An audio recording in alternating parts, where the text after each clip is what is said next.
The old man is finally gone. He lived a long life. But what was the point of it all? Now you can cash in his life insurance, right? Said my husband, Kyle. At least I'll finally get some compensation for marrying you. How much is it? Don't even think I'm wasting my time on some broke country funeral. His words weren't comforting. They were insults aimed at me and my dad. At the funeral, he made it worse. Here's my contribution to the cause, he sneered. Clink, clink. He tossed some coins from his pocket onto the table and laughed mockingly. I stared at him, searching for the kind man I once fell in love with, the one who gave me a silver coin and a little hope. But that man was long gone. How did it come to this? My vision blurred with tears of anger and sorrow. Then, out of nowhere, a man appeared.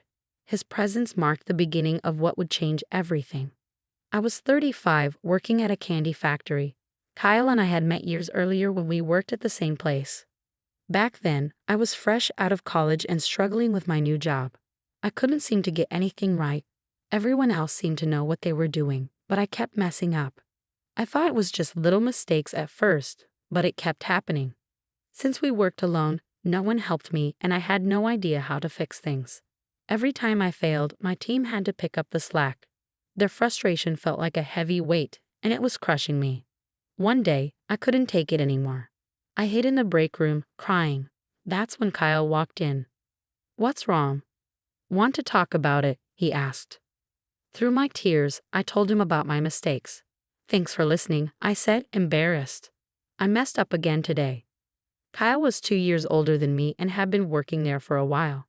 He listened patiently and even made me laugh a little. "Don't worry so much," he said with a smile. Then he pulled a coin out of his wallet. "This is a lucky silver coin from 1944. Keep it. Maybe it'll bring you some luck." I promised to hold on to it forever. I was touched by his kindness. After that, I couldn't stop thinking about him. With a little help from a coworker, we got closer, started dating, and eventually got married. I thought I'd found my happily ever after. But my dad, Henry, didn't think so. He was a quiet man who spent most of his life tending to the family farm. When I told him about Kyle, he didn't hide his feelings. "I think you're rushing into this," he said. "Kyle seems nice, but I don't trust him. You should wait and get to know him better." "Wait?" I snapped. "You don't even know him. Why now, of all times, do you want to act like a father? I'm an adult. I don't need your advice." I was so angry that I said things I shouldn't have. After that, my dad never brought it up again. Ignoring his warning, I married Kyle and left home. "It's fine," I told myself. "I have Kyle. I'm happy." But deep down, I knew it wasn't true. Not long after we got married, my ex-husband, Kyle, started showing his true colors. "Where's my dinner? Didn't I tell you to clean the house? I can't live in this kind of mess. It's embarrassing. I need this outfit for tomorrow. Iron it. And don't forget to polish my shoes while you're at it." He treated me like a servant, but I still tried my best to keep up with both work and household chores. I learned to do everything perfectly, hoping to avoid his criticism. But instead of appreciating my efforts, he acted like it was nothing. "Wow, you want a pat on the back for doing what a wife's supposed to do," he mocked. "If anything, you should be thanking me for working so hard to support you." When he got promoted to manager, his arrogance only grew worse. "Your ideas at work are so lame and outdated. You still smell like the countryside. Everything about you screams farm girl." Kyle's insults didn't stop with me. He looked down on my family too. I tried to hold it together, but his behavior was wearing me down. One day, I made a white stew using fresh milk from my family's farm. "Ew, what's that awful smell? It's rancid." "I'm not eating this garbage," Kyle sneered. I tried to keep calm, but then he walked over to the pot. "Before this stinks up the house, I'm throwing it out. I feel like I'm in prison eating slop like this." He dumped the entire stew into the trash. "How dare you throw away food I worked so hard to make?" I yelled. "You're unbelievable."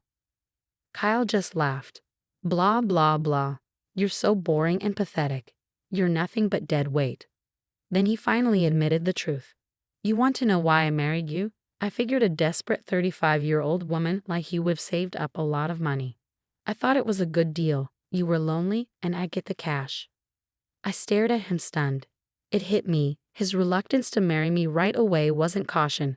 It was a scheme to drain my savings. But my savings are almost gone now, thanks to your spending. I shot back. Not my problem, he said with a smirk. A broke wife is useless to me. You're not even as valuable as livestock on your dad's farm. Then he grabbed my sketchbook, the one I used to dream of designing beautiful pastries, and tore it to shreds. Pathetic, he muttered before walking out the door. The next day, we finalized our divorce. I packed my things and left. As I walked away, my dad's face flashed in my mind. He had been right about Kyle from the start. "I'm sorry, Dad," I whispered, tears streaming down my face. But I couldn't bring myself to face him yet. With what little savings I had left, I found a small apartment and tried to rebuild my life. It was tough, but one day, I came across a job posting at a bakery. Becoming a patissier had always been my dream, and maybe this was my second chance to make it come true. I might have been older than most people starting a new career, but I knew one thing: you never know what you can achieve until you try. Starting fresh at a manufacturing job taught me new skills and helped me rebuild my confidence. Once I started feeling like myself again, I made a decision. I would visit my dad, tell him about my divorce, and share my plans for my new career. But before I could act, I got a call from my mom late one night. She was crying. "Your dad passed away in the hospital today," she said through sobs. "Please come home. The memorial service is the day after tomorrow." Her words left me numb. I packed my things and drove to the ranch as fast as I could. When I arrived, I saw him lying peacefully in the casket. It was too late. I was too late. Seeing my dad like that broke something inside me. "I never got to tell you I'm sorry, Dad," I whispered through tears.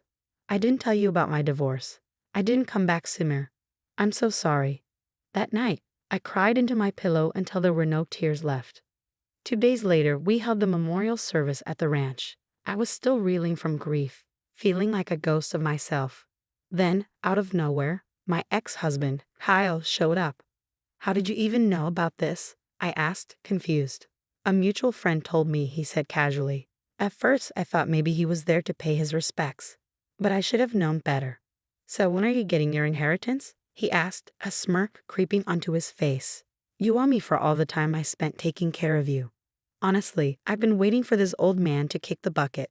This ranch is worthless. Just sell it and get some real money." His words cut through the sullen atmosphere like a knife. I couldn't believe he'd stooped so low. "Get out of here, Kyle," I snapped. "You have no right to be here." But he ignored me and continued his vile rant. "Relax. Just give you what I'm owed, and I'll leave. You're the reason things are always so messy. That's why I divorced you," he said with a sneer. We were in a corner of the room, away from the others, but people were starting to notice us. Then Kyle did something truly despicable. "Here's my contribution to the memorial," he said mockingly. He reached into his pocket and pulled out some coins. "So the wicked perish at the presence of me," he shouted, pretending to perform an exorcism as he tossed the coins at my feet. The sound of the coins hitting the floor echoed in the room. Kyle bent down, picked up a single coin, and held it up. A silver dime. I froze. It was the same kind of coin he'd given me when we first met. My tears started falling again, but not out of sadness. This time, it was despair. How did it come to this? Just then, a man in an expensive suit walked up to us. He had an air of authority about him. "My deepest condolences for your loss," he said, addressing me with a respectful nod. Kyle's face lit up. He quickly pushed me aside and extended his hand with a wide grin. "Ah, Mr. Reed. What a surprise to see you here," Kyle said eagerly. "I was just giving my ex-wife some advice. You know how it is." Kyle started talking nonstop, trying to impress the man. But Mr. Reed wasn't interested in him. He glanced at me, then back at Kyle. "She's my ex-wife," Kyle said dismissively. "Crying won't fix her problems, but she doesn't get that. I was just setting her straight." Kyle laughed, thinking he looked important. But Mr. Reed's expression didn't change. "I've decided to cancel the contract with your company," Mr. Reed said calmly. "What?" Kyle's face went pale. "She's a key person in the project," Mr. Reed said, looking directly at Kyle. "I would never work with a company that publicly humiliates one of my best employees." "Wait, this boring woman is your best employee?" Kyle blurted out in disbelief. "That must be a mistake." Ignoring Kyle's frantic reaction, Mr. Reed immediately called his boss and told him the contract had been canceled. As soon as he hung up, Kyle's phone rang. His voice was trembling as he begged for forgiveness on the other end. My dad's ranch wasn't huge, but it was known for producing some of the highest quality products in the industry. Even famous pastry chefs praised the taste. It was a pure coincidence that I ended up working where I do. My boss was a huge fan of my dad's milk and butter, and because of that, he trusted my taste, which had been shaped by growing up with top-quality products. My dad never told my ex about the ranch in detail, and I never bragged about it, so Kyle never knew the truth. Looking back, I wondered if maybe my dad had been testing Kyle's character all along. After finishing his call, Kyle turned to me, pale as a ghost. He must have realized that without the project, his career was in jeopardy. Suddenly, he switched his tone, desperately pleading with me. Please talk to him. Tell him to change his mind. I didn't mean to hurt you. Please forgive me. His apology was nothing more than an act of self-preservation, and it pushed me past my limit. You selfish jerk, I snapped. Do you think crying is going to make everything better? Well, how about this? One of the sketches you tore up that day was the basis for this project. Now, you want to sell my lame crepes made with my dad's milk, the same milk you said smelled like poverty. The project Kyle had been working on for his company was based on crepes I created and managed, using cream made from the fresh milk produced by my dad's ranch. When he realized the details, he stammered, "No one told me. Why didn't you mention this to me before?" He snapped at me and kicked over the chairs in frustration. Mr. Reed remained calm, picking up the chairs and setting them back in place. You may not realize it, he said, his voice steady, but there are many people from our industry here. There's no point in resisting anymore. Word of your actions will spread quickly. You don't have a place here anymore. Kyle collapsed to the floor in desperation, begging me, "Please help me. I'm going to lose everything. I'm sorry for what I did. Just please." He clung to me, almost pleading. I smiled sweetly, deliberately letting my tone sound kind. Well, I owe you something, I said, watching his face light up, thinking he had won. Looking at the man I once thought I loved, I delivered the final blow. This will be my last payment to you, I said. I took the lucky silver coin he had given me when we first met, held it up to his eye level, and then dropped it to the floor. You make your own luck. I hope you understand that someday. He froze, unable to speak or move. He was stunned and I could see the reality hitting him. It was almost poetic. He started crying, his mask falling apart. Stop it, I snapped, my voice sharp. Do you still want to keep ruining the memorial? Aren't you embarrassed? You're the weakest person here. Good riddance. There was nothing more he could do. He ran out, his pride shattered. A week after my dad's funeral, Kyle, who had caused the project's failure, faced severe consequences. He was reprimanded by his superiors, and when he was removed from the project, it was discovered that he had embezzled funds. He was fired from his job and charged with criminal offenses. His past actions came back to haunt him, and he ended up living in a small, rundown apartment, facing the consequences of everything he had done. As for my dad's ranch, it was taken over by his loyal staff who respected his values. They continued producing the same high-quality products and began to expand the business little by little. The man who had canceled the project told me he had known my dad for a long time. He'd met with him after I joined the company. Your daughter is working hard despite her divorce, he had said to my dad. I want to support her as much as I can. When he mentioned my divorce, my dad had quietly replied, She's divorcing. I guess my instinct was right. It's painful to know she was being mistreated by that fool, and that even my family was disrespected. Knowing her well, I worried that she pushed herself too hard. I'm ashamed I didn't reach out to her when she was struggling, but I want to watch her rebuild her life and find happiness from here on out. Despite hearing about my divorce, the man seemed oddly relieved. Maybe it's just what I hoped, but I believe my dad knew I would become an amazing patissier.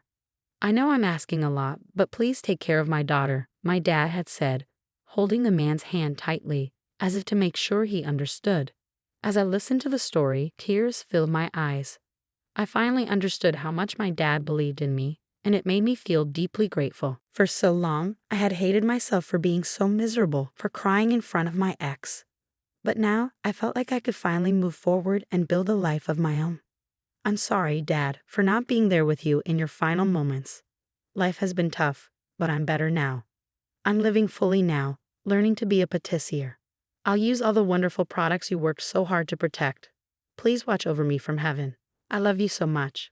With a heart full of gratitude for my dad, I promised myself I would work hard to become the kind of patissier he believed I could be.